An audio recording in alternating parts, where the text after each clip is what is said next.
नमस्कार, स्वागत है आपका एबीपी न्यूज में। आपके साथ मैं अखिलेश आनंद हूं। तो मुस्लिम लीग से प्रेम क्या वोट बैंक का यह गेम है, इसी पर आगे हम चर्चा करने वाले हैं।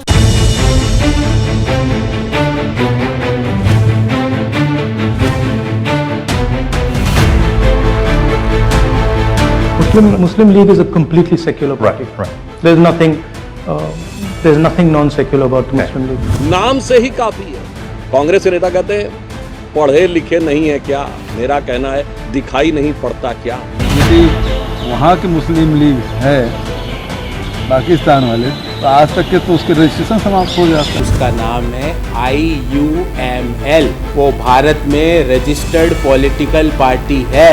जो है ये एक नाम से पार्टी और उसी नाम के लिए उसने काम करा।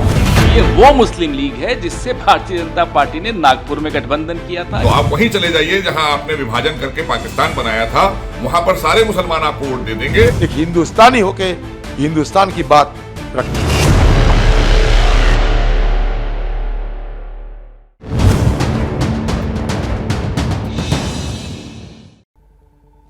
सेक्युलर, धर्मनिरपेक्ष, आसान भाषा में कहूं तो जिसका किसी धर्म विशेष की ओर झुकाव ना हो। एक पार्टी है, नाम है इंडियन मुस्लिम लीग। केरल में दबदबा है, कांग्रेस का इससे गठबंधन भी है। कांग्रेस के कद्दावर नेता राहुल गांधी इस वक्त अमेरिका के दौरे पर हैं और उनसे केरल में मुस्लिम लीग से लेकर अलायंस पर सवाल पूछा गया तो उन्होंने उसे सेक्युलर बता दिया। बयान 7 समंदर पार दिया। संग्राम हिंदुस्तान में शुरू हो गया। बीजेपी ने इंडियन यूनियन मुस्लिम लीग को जिन्ना की मुस्लिम लीग से जोड़ दिया और भी बयानों की बमबारी सी कर दी गई है। हालांकि एक बात है, राहुल गांधी ने बीते 3 दिनों में 2 दिन मुसलमानों की बात जरूर की। पहले उनके दोनों बयान सुनाते हैं आपको, जिसे लेकर देश की सियासत का तापमान आसमान पर पहुंचता नजर आ रहा है। What is happening, for example, to the Muslim community in India today happened to the Dalit community in the 80s. If you went to UP in the 80s, the Dalit community, what is happening with the Muslims was happening with the Dalits there. So periodically this type of stuff happens and we have to challenge it, we have to fight it, and we have to fight it with affection, not fight it with hatred. Muslim League is a completely secular party. Right. There's nothing non-secular about the Muslim League. और आगे मैं बढ़ूं उससे पहले एक छोटी सी जानकारी आपके साथ साझा करना चाहता हूं कि जिस मुस्लिम लीग को राहुल गांधी सेक्युलर बता रहे हैं, उसी के खिलाफ नेहरू जी ने किसी जमाने में मोर्चा खोला था। उसकी पूरी विस्तार से आगे मैं आपको जानकारी दूंगा, पर इसके बाद जो बीजेपी और कांग्रेस में जुबानी घमासान है, जरा उस पर भी एक नजर डालीजिए। ऑल इंडिया मजलिसे इत्तिहादुल मुसलमीन के साथ अविभाजित आंध्र प्रदेश में सरकार चला दी, भी सेकुलर है। जो दीवाल पे लिखी इबारत की तरह साफ है, वो भी अगर उन्हें समझ में नहीं आए तो मुझे लगता है कि बुद्धि के ऊपर सबसे बड़ा प्रश्न चिन्ह है। जिस पार्टी का उल्लेख उन्होंने किया है उसका नाम है IUML। वो भारत में रजिस्टर्ड पॉलिटिकल पार्टी है। जो है ये एक नाम से पार्टी और उसी नाम के लिए उसने काम करा। अंतर्राष्ट्रीय मुस्लिम नेताओं के प्रभाव के कारण इस प्रकार की बातें कर रहे हैं। ये वो मुस्लिम लीग है जिससे भारतीय जनता पार्टी ने नागपुर में गठबंधन किया था। ये वो मुस्लिम लीग है जिसको अटल जी पसंद करते थे। इनको ज्ञान नहीं है, ये व्हाट्सएपिया लोग हैं। तो आप वहीं चले जाइए जहां आपने विभाजन करके पाकिस्तान बनाया था, वहां पर सारे मुसलमान आपको वोट दे देंगे और आप उनका प्यार ले लीजिए और वहीं के प्रधानमंत्री बन जाइए, क्योंकि देश के लोगों ने तो अब आपको स्वीकार नहीं करना है। एक हिंदुस्तानी होके हिंदुस्तान की बात रखने गए। मोहब्बत क्या होते हैं, नफरत क्या होते हैं, ये बीजेपी के डिक्शनरी में ये नहीं है। दोनों तरफ से बयानों के तीर चल रहे हैं। आप सुन रहे थे किस नेता ने क्या कहा। अब इस जुबानी जंग के बाद कुछ सवाल तो आपके दिमाग में भी कौंध रहे होंगे। उनमें से 4 सवाल हमने भी निकाले हैं। आइए उस पर जरा नजर डाल लीजिए, जो आज की चर्चा होगी, बहस होगी इसी के इर्द गिर्द। सवाल यह है, क्या जिन्ना का मुस्लिम लीग और इंडियन यूनियन मुस्लिम लीग एक है? इस पर भी आज हम बातचीत करेंगे। इसके अलावा एक और प्रमुख सवाल, मुस्लिम लीग ने भारत का विभाजन किया, फिर वो सेक्युलर कैसे हो गया? सवाल यह भी है कि राहुल गांधी के मुस्लिम लीग वाले बयान पर बीजेपी क्या भ्रम फैला रही है, और क्या वोट बैंक के गेम के लिए मुस्लिम लीग से प्रेम दिखाने का प्रयास किया जा रहा है? इन तमाम मसलों पर बातचीत होगी। बातचीत करने के लिए कई खास मेहमान मेरे साथ जुड़ रहे हैं। उनसे मैं सबसे पहले आपका तारुफ करवा दूं। मुस्लिम लीग के बारे में कुछ जानकारियां भी अपने दर्शकों को मैं पहले दे देता हूं, उसके बाद हम बातचीत के सिलसिले को शुरू करेंगे। आपके सामने देखिए, एक एक करके ये पूरी जानकारी आएगी, जरा इस पर गौर फरमाइएगा, क्योंकि जिस तरीके के बयान दोनों तरफ से आ रहे हैं, दर्शक जो हमारे हैं वो भी एक तरीके से कंफ्यूज हो सकते हैं। आप समझिए जरा इसे, मुस्लिम लीग एक समान कैसे? पाकिस्तान, भारत, बांग्लादेश, तीनों जगहों की मैं बात करता हूं। नाम पाकिस्तान में मुस्लिम लीग, जिन्ना वाली पार्टी 1906 में जिसका गठन हुआ था ढाका में, जो अब बांग्लादेश में, भारत में ब्रिटिश राज वाला जो ढाका हुआ करता था। भारत में इंडियन यूनियन मुस्लिम लीग 1948 में इसका गठन हुआ मद्रास में, जिसका अब नाम चेन्नई है। बांग्लादेश में है अवामी मुस्लिम लीग, 1947 के बाद पूर्वी पाकिस्तान, आज जो बांग्लादेश है, वहां पर यह पार्टी है। तो ये हमने आपको बताया इसके बारे में। तो आप देखिए किस तरीके से बाबा मुस्लिम लीग जो केरल वाल में है, जिस वहां पर सरकार के साथ है, कांग्रेस के साथ है, उसको लेकर जो बातें कही जा रही हैं उसे भी आप जरा समझिए। केरल या पाकिस्तान, मुस्लिम लीग एक समान कैसे? इसके पीछे जो तर्क दिए जा रहे हैं वो मैं आपके सामने रख रहा हूं। बंटवारे के बाद मुस्लिम लीग फिर संगठित, जिन्ना के नेता मोहम्मद इस्माइल ने इसका जिम्मा लिया था। किस तरीके से उसका गठन हुआ? 10 मार्च 1948 को चेन्नई में तब इसकी बैठक हुई थी। भारत में जो मुस्लिम लीग बना, इस्लामाबाद के कुछ सहयोगियों ने, माफ कीजिएगा, इस्माइल के कुछ सहयोगियों ने विरोध भी उस वक्त किया था कि आखिर इस तरीके से यहां पर इसका गठन क्यों हो रहा है। जिन्ना के नेता मोहम्मद इस्माइल ने इसका जिम्मा तब गठन का लिया था और जिन्ना की मुस्लिम लीग के 33 नेता तब इसमें शामिल भी हुए थे। जिन्ना जिनके बारे में कहा जाता है कि उन्हीं की वजह से पाकिस्तान बना, आप जानते हैं इस बात को, उन्हीं की पार्टी के 33 लोग इस मुस्लिम लीग में शामिल हुए थे भारत में। 1 सितंबर 1951 को औपचारिक तौर पर इसका गठन हो गया था भारत में जो मुस्लिम लीग है। हमारे साथ बातचीत करने के लिए जो मेहमान जुड़ गए हैं उनसे मैं परिचय पहले आपका करवाना चाहूंगा। सुहैब कासमी हमारे साथ हैं, आप अध्यक्ष हैं जमात उलेमा हिंद के। हाजी खान हमारे साथ हैं, आप मुस्लिम स्कॉलर हैं। विशाल मिश्रा जी हमारे साथ हैं, आप दिल्ली यूनिवर्सिटी में प्रोफेसर हैं। सुजाता पॉल हैं, प्रवक्ता कांग्रेस की, उनसे हमारी बातचीत होगी। अजय आलोक बीजेपी से हमारे साथ जुड़ चुके हैं और दानिश कुरैशी भी राजनीतिक विश्लेषक के तौर पर हमारे साथ जुड़ने वाले हैं। उनके पास भी मैं आपको लिए चलूं, लेकिन सबसे पहला सवाल कांग्रेस से ही है। बीजेपी कह रही कि जिन्ना वाला जो मुस्लिम लीग है सेक्युलर कैसे है? जिन्ना वाला मुस्लिम लीग और भारत का मुस्लिम लीग, इनमें अगर एक समानता दिख रही है भारतीय जनता पार्टी को, तो भारतीय जनता पार्टी अपना चाल चरित्र चेहरा ही तो दिखा रही है। कहती है ना, सबका साथ सबका विकास, कर रही है साहब का विकास, साहब का ही विश्वास जीतकर। क्योंकि आपने खुद आंकड़े देकर बता दिया कि जो IUML है वो भारत में उसकी फाउंडेशन थी, और जो भारत में मुस्लिम लीग बनी, उस मुस्लिम लीग को अधिकार है चुनाव लड़ने का। तो भाई चुनाव आयोग से पूछ लेना भाजपा, क्यों नहीं उनको डीरजिस्टर करवा देती, क्यों नहीं उनके खिलाफ कार्यवाही कर देती है। मगर भारतीय जनता पार्टी के पास कोई काम नहीं है, क्योंकि इनका एक चिल्लर ट्रोल है, नाम नहीं लूंगी, मगर भाजपा की ट्रोल आर्मी का चीफ है, उसका काम ही है कि कैसे करके राहुल गांधी जी की सारी स्पीचेस को देखे, वो कहां कहां कदम रखते हैं, उनके कदमों को देखे। कदमों में ही उनकी जगह है, क्योंकि उनको देखना चाहिए ये देश जो है प्यार मोहब्बत से चलता है। चलिए जवाब ले लेते हैं। अजय आलोक जी जवाब दीजिए, जो बातें कांग्रेस की प्रवक्ता यहां कह रही हैं। नहीं, ठीक ही कह रही हैं। वो कहावत है ना हमारे यहाँ, जहाँ पड़े संतन के पाँव वहीं वहाँ बेड़ा गर्क। तो राहुल गांधी के कदम पढ़ने दीजिए जहाँ जहाँ पढ़ते हैं। थोड़ा आपने जितना भी IUML का परिचय दिया, मैं उससे एक कदम आगे चलता हूँ, तब आपके दर्शकों को पता चलेगा कि कितनी सेकुलर है ये पार्टी। मोहम्मद इस्माइल जिन्होंने इसका फॉर्मेशन किया था बंटवारे के बाद, वो सबसे बड़े समर्थक थे कि पाकिस्तान और हिंदुस्तान का बंटवारा धार्मिक आधार पर हो जाए। हिंदू नफरत से पैदा हुई ये पार्टी का DNA AIML के ही जैसा है, उन्हीं के DNA से ये पार्टी का जन्म हुआ। जब जिन्ना के और लीडर्स ने इसको ज्वाइन किया 1951 में, हमारा संविधान बनने के बाद कॉन्स्टिट्यूएंट असेंबली में सबसे पहले इसी मोहम्मद इस्माइल ने डिमांड किया था कि शरिया लॉ को प्रिवेल करने दिया जाए मुस्लिम कम्युनिटी के ऊपर। जरा मैडम को बताइएगा, ये सब इतिहास जानना जरूरी है।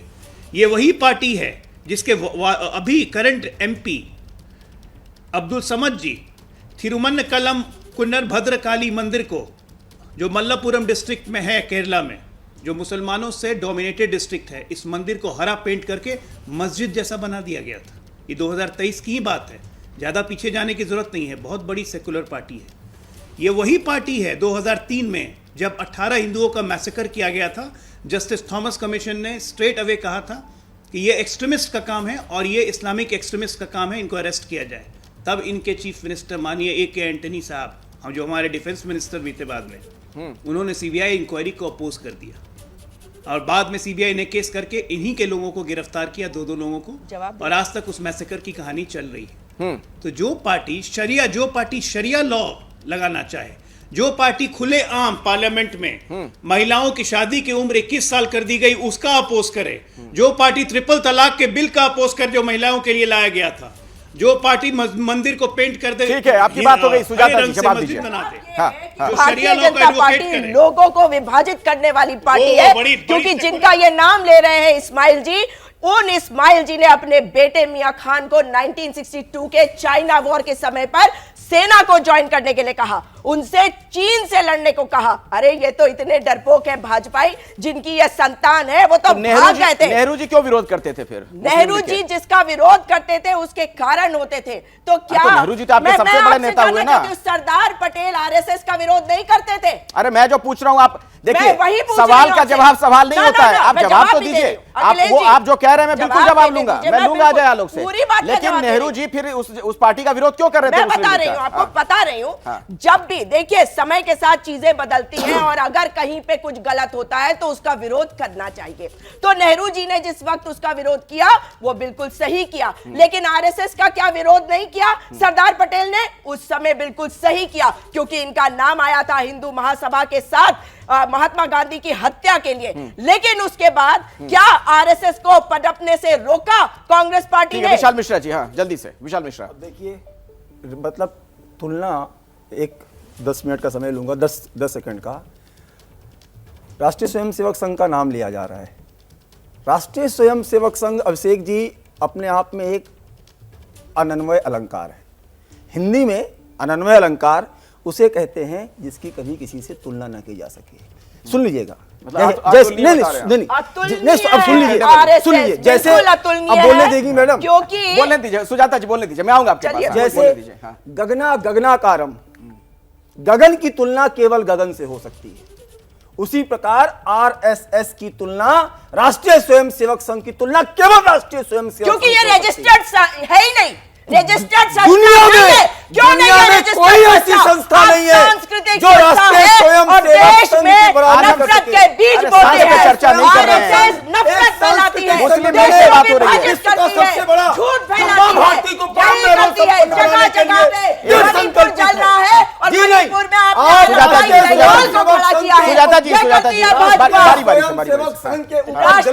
नहीं कर सकती, आप बारी बारी से बोलिए ना। नहीं सुजाता जी बारी बारी से आपको दूंगा मैं मौका, बोलने दीजिए। सेवक संघ की तुलना किसी अन्य संगठन से नहीं कर सकती। राष्ट्रीय स्वयंसेवक संघ मां भारती को परम वैभव संपन्न, चलिए हम आज मुस्लिम लीग पे चर्चा कर रहे हैं, मुस्लिम लीग पे बातचीत हो रही है। आइए मुद्दे पे आइए, मुस्लिम लीग पे आइए। हाँ देखिए, माननीय भारतीय जनता पार्टी के प्रवक्ता आलोक जी ने सवाल उठाए। अब सवाल का उत्तर तो है नहीं, तो सवाल का उत्तर नहीं है तो घुमा के उसको किसी तरीके से गोल गोल जलेबी की तरह राष्ट्रीय स्वयंसेवक संघ ले आए। अब अभी आप ही ने बताया, अभी आप ही पूरा वो स्क्रीन दिखा रहे थे कि कितने लोगों ने ज्वाइन किया, जो ओरिजिनल थे। तो जो ओरिजिनल बनी थी मुस्लिम ऑल इंडिया मुस्लिम लीग, वो क्या 1906 में नहीं बनी थी? क्या उसने सेपरेट इलेक्टोरेट की डिमांड 1906 में नहीं किया था? चुनाव क्या सेपरेट इलेक्टोरेट की डिमांड नहीं किया? कह सकते हैं मुस्लिम लीग को? ठीक आपकी बात हो गई। देखिए अखिलेश जी, बात यह है कि भारतीय जनता पार्टी के प्रवक्ता झूठ बोल रहे हैं। जो 1906 में जिना की मुस्लिम लीग बनी थी, उसके साथ हिंदू महासभा ने बंगाल में सरकार बनाई थी और deputy chief minister Hindu Mahasabha का था, और आपकी सिंध में बनाई थी सरकार, वहाँ पे भी था। ये झूठ बोलने के अलावा इनके पास कुछ नहीं है। पिछले 9 साल से हिंदुस्तान के लोगों को बेवकूफ़ बनाया जा रहा है कि 2 करोड़ नौकरी दी जाएंगी, आज तक नहीं गई। अगर मुस्लिम लीग भारतीय चुनाव आयोग ने उसको मान्यता दी है तो कौन उसको रोक सकता है?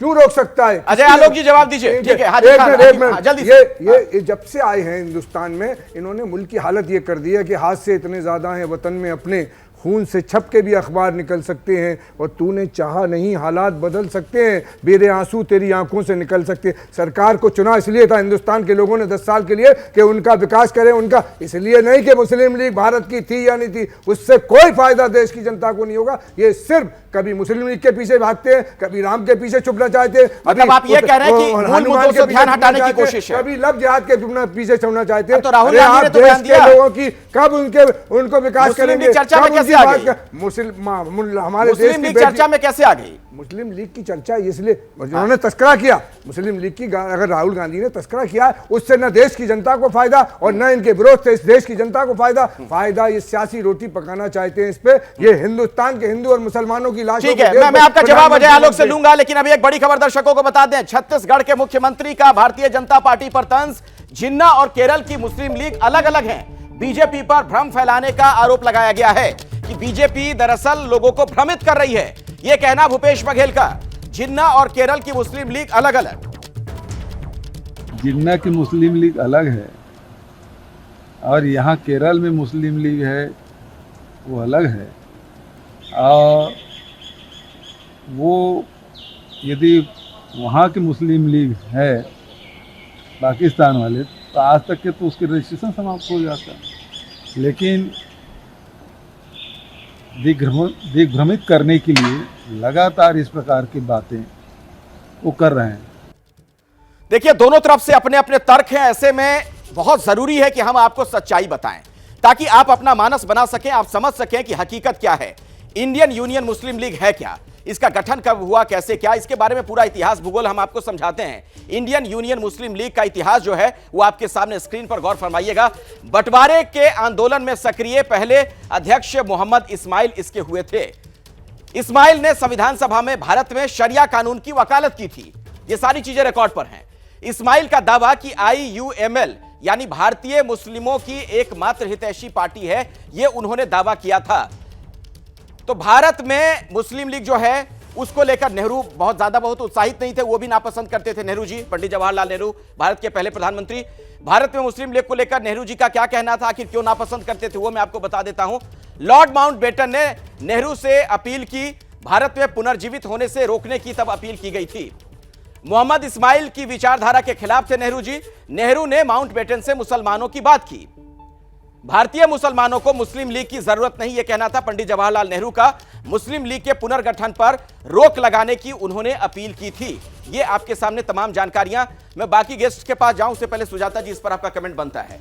नेहरू जी इसके विरोध में थे। देखिए, मैंने क्या कहा कि जिस वक्त देश विभाजित हुआ उस वक्त यही भावना थी ना कि कहीं ऐसा ना हो कि वो जो मुस्लिम लीग वहां वैसी ही कोई संगठन यहाँ पे खड़ा हो जाए, मगर ऐसा नहीं हुआ। क्योंकि आप भी ये समझते हैं कि जो मुसलमान हमारे देश में रह गए वो हमारे अपने लोग हैं, हम उनको कैसे नकार सकते हैं। ये तो प्रधानमंत्री जी भी कहते हैं, ये तो भाजपा भी कहती है। लेकिन ये सोचना कि वो सेकेंड क्लास सिटीजन हो जाए, ये गलत होगा।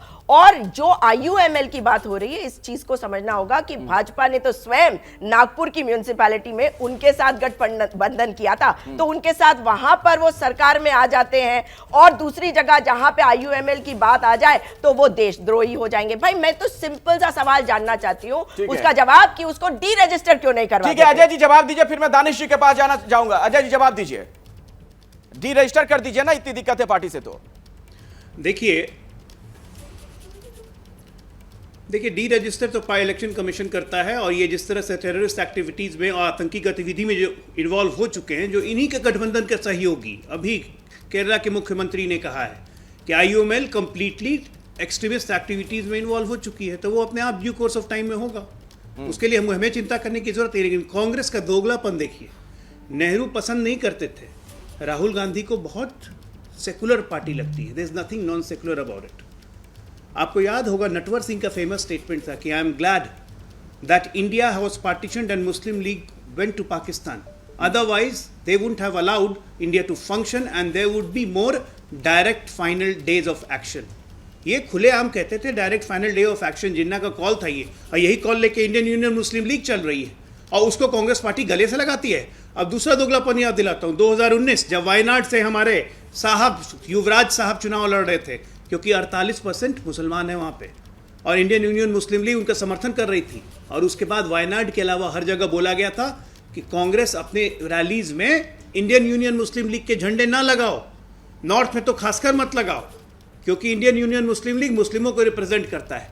ये होती है कन्वीनियंस। कहते हैं कि नागपुर में समर्थन, कांग्रेस एक और गंभीर आरोप आप पर लगा रही है। तो अभी की बड़ी खबर पर लगातार हमारी नजर बनी हुई है। मुस्लिम लीग को लेकर जो बात राहुल गांधी ने कही, वो बात अब बढ़ती हुई दिख रही है, चूंकि बीजेपी ने इसे बड़ा मुद्दा बना दिया है। इन सब के बीच कांग्रेस की तरफ से भी बयान आया है। जिन्ना वाली मुस्लिम लीग पर कांग्रेस भड़की पवन खेड़ा ने कहा कि राजनीति का ज्ञान नहीं। खेड़ा ने नागपुर नगर निगम चुनाव का जिक्र किया। उन्होंने कहा कि श्यामा प्रसाद मुखर्जी ने जिन्ना से गठबंधन किया था। तो आप देखिए दोनों तरफ से किस तरीके से अपनी अपनी सहूलियत के मुताबिक इतिहास को खंगाला जा रहा है।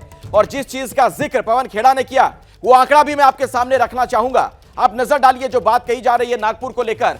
बीजेपी और मुस्लिम 2012 का जो नागपुर नगर निगम का चुनाव हुआ था 145 कुल वहां पर सीटें हैं और बहुमत के लिए तब 73 सीटों की जरूरत थी। बीजेपी के पास 62 पार्षद थे यानी बहुमत से 11 दूर। तो 10 निर्दलियों का तब समर्थन लिया गया था और मुस्लिम लीग के 2 पार्षदों का भी बीजेपी ने तब समर्थन लिया था और इस तरीके से उनका मेयर बन गया था। तो सवाल ये इससे खड़ा होता है कि क्या वोट बैंक के लिए बीजेपी ने मुस्लिम लीग से गठबंधन किया? ये देखिए आपके सामने ये पूरी जो तस्वीर है। सीधे में अजय आलोक जी इसी सवाल के साथ आपके पास आ रहा हूं। क्या आप सहूलियत के मुताबिक मुस्लिम लीग को कभी पसंद और कभी नापसंद करते हैं? देखिए बात सहूलियत की नहीं अखिलेश जी। 2 पार्षद थे, इशरत अंसारी और असलम खान। ये दोनों जीत के आए थे अकेले 145 में। 2 पार्षद उनके जीत के आए थे इंडियन यूनियन मुस्लिम लीग ने, और इन्होंने बिना सशर्त समर्थन दे दिया, बाद में मर्ज भी कर गए। तो इसको क्या आप इसको समर्थन लेना कहेंगे?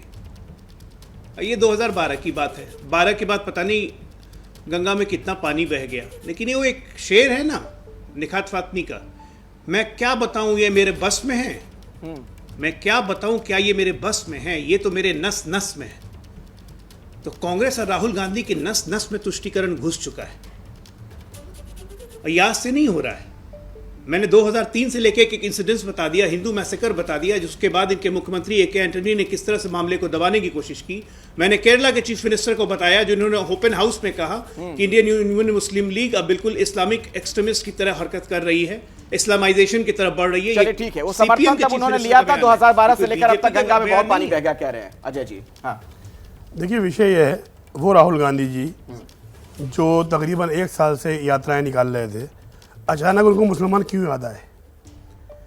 देश से बाहर जाने के बाद वो राहुल जी जिन्होंने भारत में मुसलमानों का जिक्र भी नहीं किया, अचानक रोज़ाना के उनके जो वक्तव्य आ रहे हैं वो मुसलमानों के बारे में आ रहे हैं। क्योंकि ये वो डर है, क्योंकि अभी नगर निगम चुनाव के अंदर और देश के अंदर जो चुनाव हुए हैं बड़ी तादाद में उत्तर प्रदेश में और कई जगहों पर भारतीय जनता पार्टी के साथ मुसलमान बढ़ रहा है। उसने 10 सालों को देखा है, कांग्रेस के 60 साल भी देखे हैं और नरेंद्र मोदी की 10 साल सरकार भी देखी है।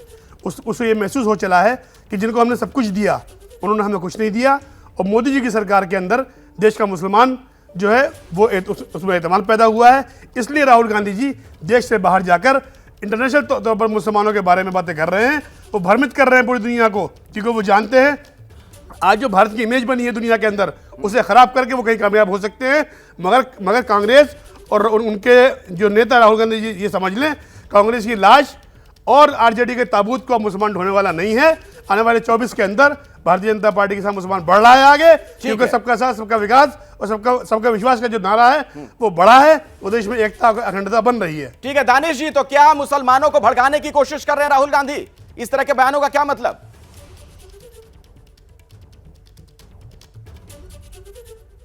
देखिए मुझे लगता है कि 70 साल पहले जो घटना घट गई है उस पर आज बातें करने का कोई मतलब नहीं है। राहुल गांधी तो बेवकूफ बना ही रहे हैं, साथ भारतीय जनता पार्टी भी वही काम करने जा रही है। आप देखिए बीते कल all India survey on higher education पे रिपोर्ट आई है, आज उस पर चर्चा होने के बजाय कि मुसलमानों के और दूसरी जो अकलियतें हैं उनके हालात जो हैं उस पर बात होने के बजाय क्या बात हो रही है कि 70 में क्या हुआ था। अरे 70 में जो हुआ था वो सब कुछ निकल गया, लेकिन भारतीय जनता पार्टी की सरकार में क्या हो रहा है पिछले 9 सालों में, 9.5 साल में, वो भी हमने देखा। और कांग्रेस की तो बात ही भूल जाइए। सवाल यहाँ ये आगे हो रहा है कि आप मुझे ये बताइए कि अगले सालों में जो चुनाव होने वाले हैं जिन राज्यों में और केंद्र में, उसमें अगर मुसलमानों का कहीं कोई रोल है तो बताइए, कांग्रेस भी बता दे कि क्या करने वाली है। मैं इसका जवाब पहले सुजाता जी आपसे लेता हूं, फिर अजय जी के पास जाऊंगा, विशाल जी के पास भी। 1 मिनट, मुस्लिम स्कॉलर्स को भी आप सुन रहे हैं, दानिश जी को भी आपने सुना। एक बड़ी बात जो निकलकर सामने आ रही है,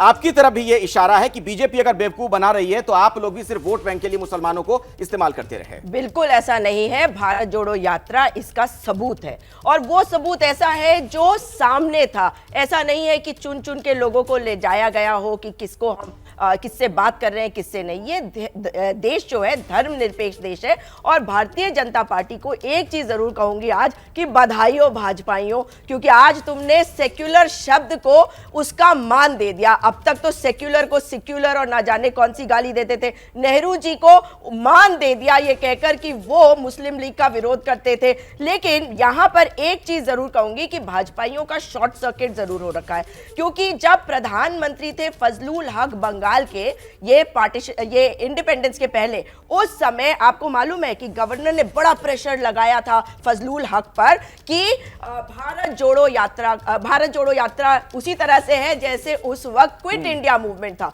तो क्विट इंडिया मूवमेंट को तोड़ दो, क्रश कर दो। लेकिन आखिरी बात, एक बात बताइए जल्दी से। हाँ, उस वक्त हिंदू महासभा सरकार से पीछे हट गई थी। जानते हैं क्यों? क्योंकि वे भी इन्हीं का साथ दे रहे थे। अच्छा, एक बात बताइए, मैं आता हूं आपके पास। विशाल जी, मुझे जरा ये बताइए, आप प्राध्यापक भी हैं दिल्ली विश्वविद्यालय में। मेरी जहां तक जानकारी है 1935 में जब अंग्रेज जो शासकीय अधिनियम लेकर आए थे, उसके बाद 1937 में प्रांतीय चुनाव होता है। उस वक्त मुस्लिम लीग और कांग्रेस आमने सामने थी, दोनों आमने सामने थे चुनाव में। फिर अचानक से ये प्रेम कैसे हो गया? इतने सालों में क्या बदल गया? आपने 1937 की बात की है, इतिहास को खंगाला है, बड़ा अच्छा किया। मैं अब आपके उसके आगे की बात बताता हूँ। 1937 का जो जनरल इलेक्शन हुआ था, उसका जो परिणाम आया था, उसका परिणाम ये आया था कि मुस्लिम लीग वह भी सीट नहीं जीत पाई थी जो उसके लिए आरक्षित थी। बिल्कुल। और तब नारा दिया गया था, धर्म का सहारा लिया गया था, और वहां से 1938, 1939 और तब वर्ल्ड कॉइन हुआ था पाकिस्तान, रहमत चौधरी रहमत अली, लंदन का रुडोल्फ होटल। कैसे भूल जाएं, इतिहास की बात आप कर रहे हैं। अच्छा छोड़िए, एक बात और करिए आप, ये तो रही इतिहास की बात। मैं फिर पूछता हूं कि 1906 में सेपरेट इलेक्टोरेट जब बना, उसके बाद जब 1916 में लखनऊ पैक्ट में सेपरेट इलेक्टोरेट कांग्रेस ने क्यों स्वीकार किया था? नहीं, मुझे उत्तर चाहिए, क्यों स्वीकार किया था आपने? उसका उत्तर दीजिए। तब तो आपने सेपरेट इलेक्टोरेट स्वीकार करके एक रास्ता दिया, आगे बढ़ते हैं। एक अभी ये बार बार ये तुष्टिकरण नहीं है तो क्या है? जब देखिए आप, अभी कर्नाटक का चुनाव हुआ था ना, तो आया था वो बजरंग दल पर बैन लगाने की बात, मतलब कि जो है जिसको आपने बजरंग बली बना दिया था। नहीं, वो शब्द कॉइन किया गया था, हिंदू आतंकवाद। याद होगा ना?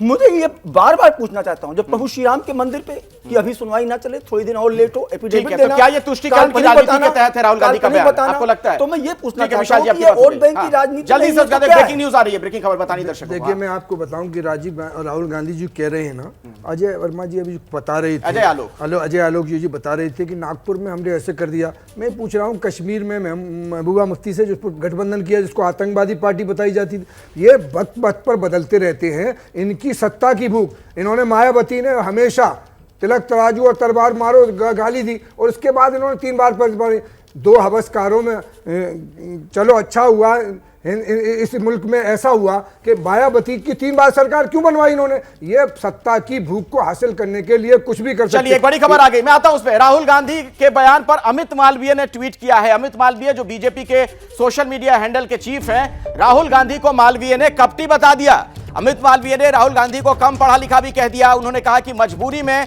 मुस्लिम लीग को सेक्युलर बताया जा रहा है। राहुल गांधी को मालवीय ने कपटी तक कह दिया है। अमित मालवीय, राहुल गांधी कम पढ़े लिखे हैं, और उसके बाद उन्होंने कह दिया कि दरअसल मुस्लिम लीग को जो सेक्युलर उन्होंने बताया है वो मजबूरी में। आपके सामने कुछ और डेटा में रखने जा रहा हूं, कुछ और जानकारियां, क्योंकि बहुत जरूरी है कि जब हम इतिहास के किसी विषय पर चर्चा करें तो आपके पास भी पूरी जानकारी हो। स्वतंत्र भारत और IUML, इसे आप जरा समझिए। चुनाव आयोग से मान्यता प्राप्त यह पार्टी है, भारतीय संविधान के तहत चुनाव लड़ती है। लगभग हर लोकसभा में इसके सांसद रहे हैं अब तक जितने लोकसभा का गठन हुआ है। केरल की मजबूत पार्टी है, तमिलनाडु में भी इसके कुछ यूनिट्स हैं। 2021 में कांग्रेस ने गठबंधन में चुनाव लड़ा। कुल मिलाकर ये जो आपके सामने जो तस्वीर है, ये कहने का मतलब ये कि ये पार्टी चुनाव आयोग की तरफ से मान्यता प्राप्त और लंबे वक्त से चुनाव लड़ रही है। केरल विधानसभा में 15 इसके विधायक हैं और देश की संसद में 4 सांसद हैं, लोकसभा में, और 1 राज्यसभा में भी हैं। हम चर्चा को यहीं से आगे बढ़ाएंगे। हम बात करेंगे कि क्या तोड़ मरोड़ कर आंकड़े दोनों तरफ से पेश किए जा रहे हैं, चाहे बीजेपी हो या फिर कांग्रेस। मुस्लिम लीग से प्रेम, क्या ये वोट बैंक का गेम है? इसे समझने की हम कोशिश आज इस चर्चा में कर रहे हैं और आप सभी से यही सवाल मेरा, फटाफट जरा 20-20 सेकंड में जवाब दे दीजिए। क्या वोट बैंक का ये खेल है? देखिए, ऐसा है, कांग्रेस को 12 करोड़ वोट मिला था और उसमें मुस्लिम वोट बड़ी तादाद में था। वो भाग चुका है, छोड़ चुका है और कांग्रेस को वो पहचान चुका है। उसे वापस लाने के लिए एक ड्रामा है।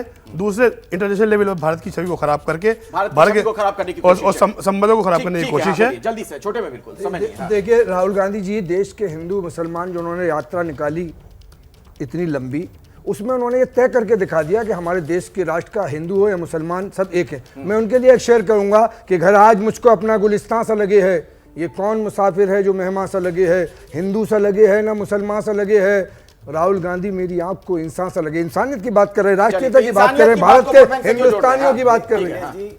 ये जनता है, ये जनता सब समझती है, जनता जनार्दन होती है। ठीक है, जनता की विवेक इतना है कि वो इतना है कि वो इतिहास की सच्चाइयां भी जानती है। शॉर्ट सर्किट हो गया चिल्लर ट्रोल के, इसलिए चिल्लर ट्रोल ठीक कर ले। बजरंग दल बजरंग बली नहीं होते, और उसी तरह से इंडियन जो मुस्लिम लीग है वो पाकिस्तान के मुस्लिम लीग नहीं होते। अपने लोग हैं, सम्मान करो। अजय जी जवाब दीजिए, अपने लोग हैं, सम्मान कीजिए। आपको कांग्रेस की प्रवक्ता कह रही हैं।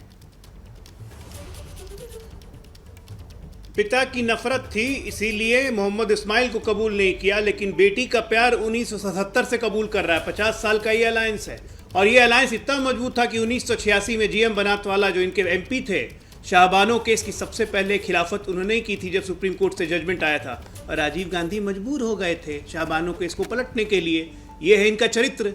तो ये इनका जो मुस्लिम अपीजमेंट मैंने बोला ना, ये इनके बस में नहीं है, ये इनके नस नस में भरा हुआ है। तो आपका कहना है कि कांग्रेस मुस्लिम तुष्टीकरण की राजनीति कर रही है। बहुत बहुत शुक्रिया अजय आलोक जी हमारे साथ जुड़ने के लिए। सुजाता जी, तमाम मेहमान आप सभी का बहुत बहुत धन्यवाद स्टूडियो में आने के लिए। क्या मजबूरी है मेरी, बताइए।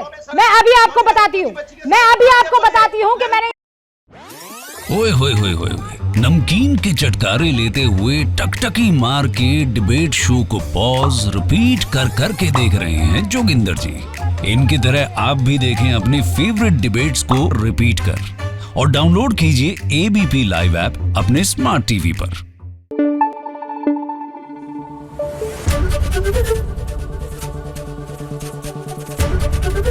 एबीपी न्यूज आपको रखे आगे।